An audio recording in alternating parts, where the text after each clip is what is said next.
I have a journal that I've written in, several journals actually, for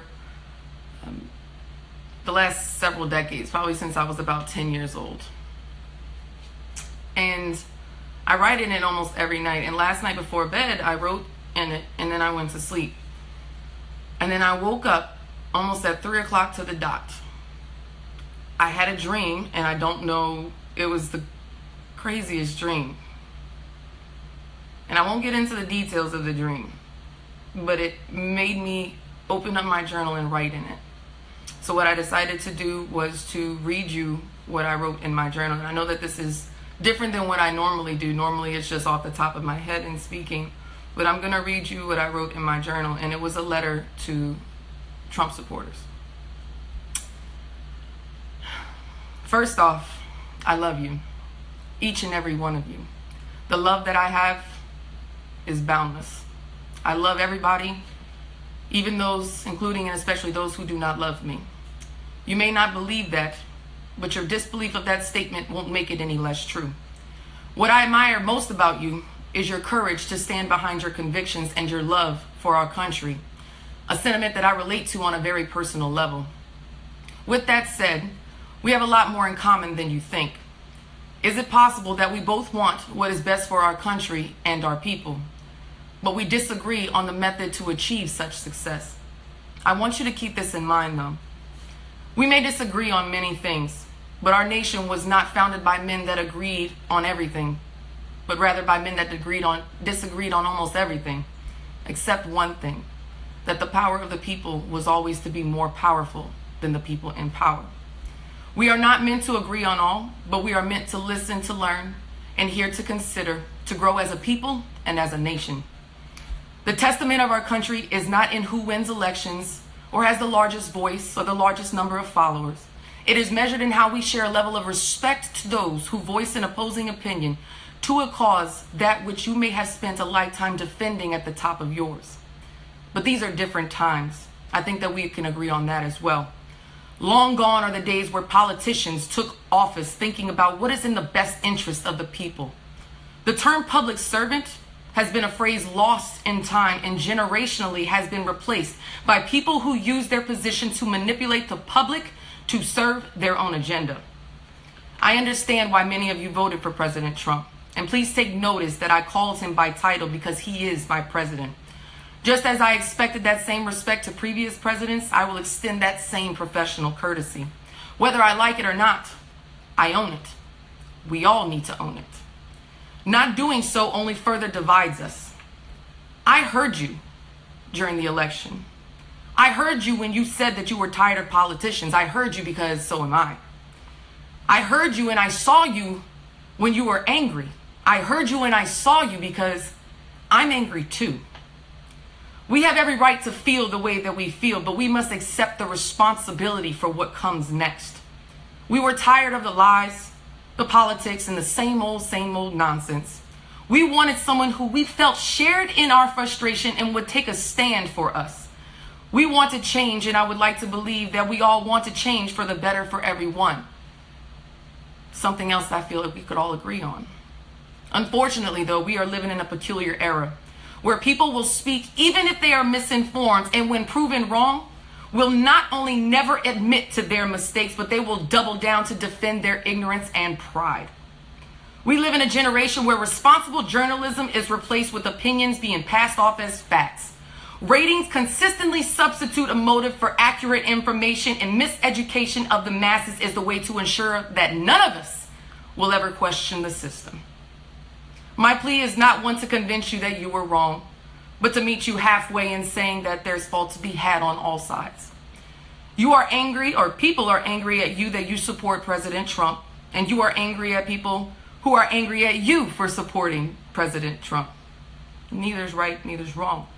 But what winds up happening is we neglect to hear whatever valid argument the other has because we are so distracted by our emotions and being defensive. Meanwhile, we never even pay attention to the fact that while we are bickering, those same people we all distrusted in politics today gain more power over us. I no longer have it in me to argue facts with fictions.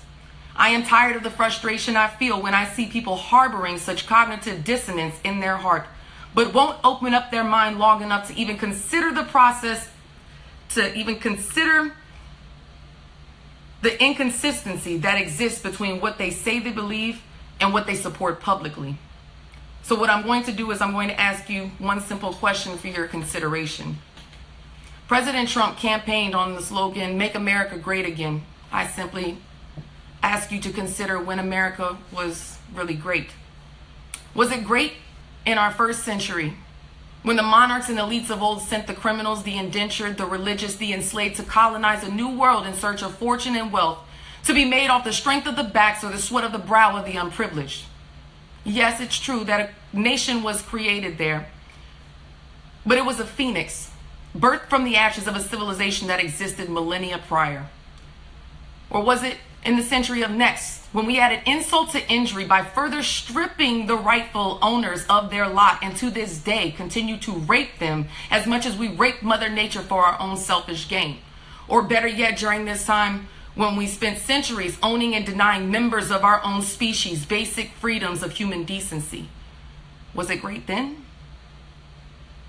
Or how about in our last century, where blacks, humans that breathe, think, and feel just like anyone else, would be emancipated, only to be disenfranchised, discriminated against, denied equal opportunity, and forced into peonage for decades, all the while dealing with the harshest of racism during Jim Crow? Or was it when our governments, over the last several decades, have systematically defunded our public education, removed adequate support from mental health facilities, and privatized prisons, not just so that corporations can make a profit off the disproportionately poor or black male populations, but could render these families motherless or fatherless in hopes that they too would become a statistic in order to serve the elite?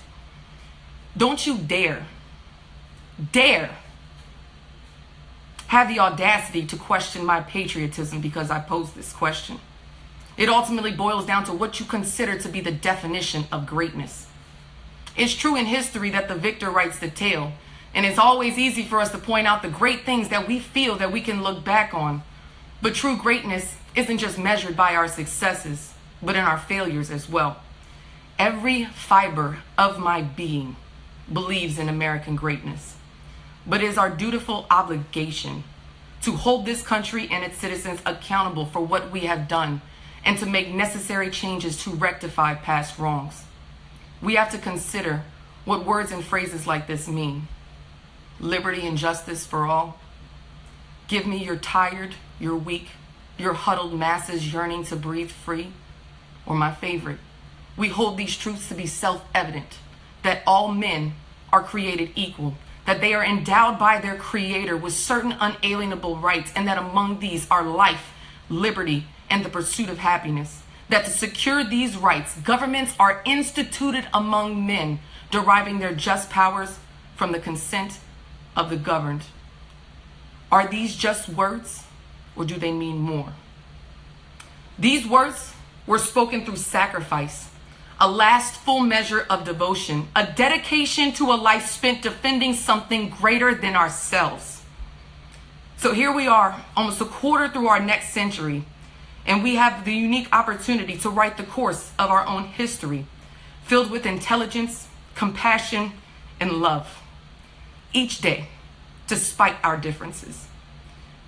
What I fear is if we don't, I dare to think about how our future posterity will reflect upon this generation.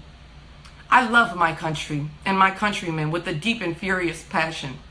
And I love it enough to tell it not what it wants to hear, but rather what it needs to hear. I dream of the country dreamed about by our founders and echoed through the ages. A country conceived in liberty. A government made of the people, by the people, for the people. All people, sustaining the testament of time.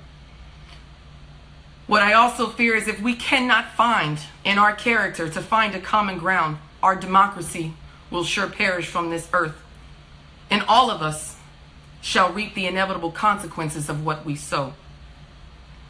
Our country has yet to live up to the standards of potential within our greatness. So I ask you one last thing to consider. Maybe It was never about making America great again. Maybe this century was about making America great for the very first time ever. Thank you. Teacher Lyfe.